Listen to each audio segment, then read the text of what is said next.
ہلکی سی اور تھوڑا تھوڑا اس قرآن کی طرف آنے پر مجبور ہوں گے، اور پھر وہ دھیرے دھیرے اس طرف آئیں گے۔ تو اللہ تبارک تعالیٰ کے کلام مجید سمجھ کے پڑھنے کا حکم ہے۔ قرآن مجید میں اللہ تبارک تعالیٰ فرما رہا ہے کہ پہلے تم قرآن مجید پڑھو، پھر کہتا ہے رک جاؤ، اور پھر اللہ تعالیٰ فرما رہا ہے جو چیز کے بارے میں ذکر ہے اس چیز پر تم غور کرو،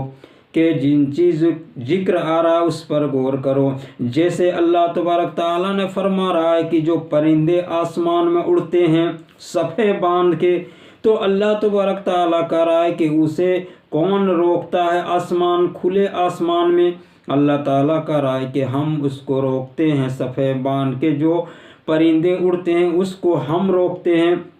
اور ہم اس کو اڑا رہے ہیں۔ اللہ تبارک تعالیٰ کہہ رہا بارش جو برساتا ہے تو کون برسا رہا آسمان سے؟ اللہ تعالیٰ کہتا ہے ہم برساتے ہیں۔ اور سوکھی ہوئی زمین میں جو جان ڈالتے ہیں تو کون ڈال رہا ہے؟ اللہ تعالیٰ کہہ رہا ہے کہ ہم زمین کو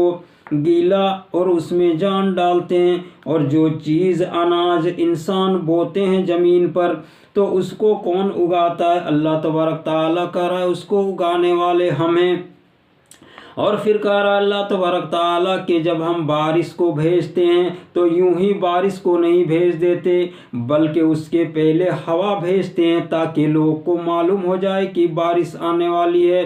تاکہ وہ اپنے سر و سامان اور ہوشیار ہو جائے بارش سے بچنے کے لیے۔ اسی طرح اللہ تبارک تعالیٰ نے دنیا میں تنبیہ کرنے کے لیے کتنے عالم دین اور اچھا اور برا دونوں چیز دے دیا ہے، اور دونوں کے بارے میں انسان کی سمجھ میں دیا ہے، ایک نیکی ایک بدی۔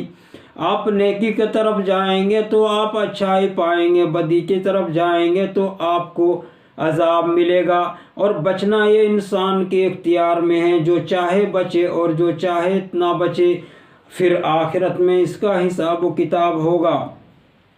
اب جاننے کے باوجود اگر کوئی گناہ کرتے ہیں،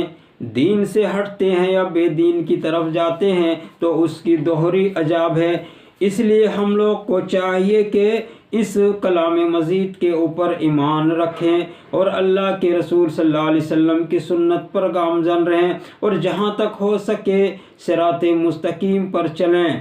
اور جتنا اصلی اور صحیح چیز جانیں اسی کو بتائیں، اور جو چیز نہ جانیں وہ تعلیم یافتہ لوگوں سے جانکاری کریں۔ آخر میں دعا گو ہے کہ ہم لوگوں کو تمام چیز سمجھنے اور خیر و برکت کی عنایت ہونے اور اللہ تبارک تعالی عذاب سے بچائے اور نیک کار میں داخل کرے۔ وآخر دعوانا الحمدللہ رب العالمین۔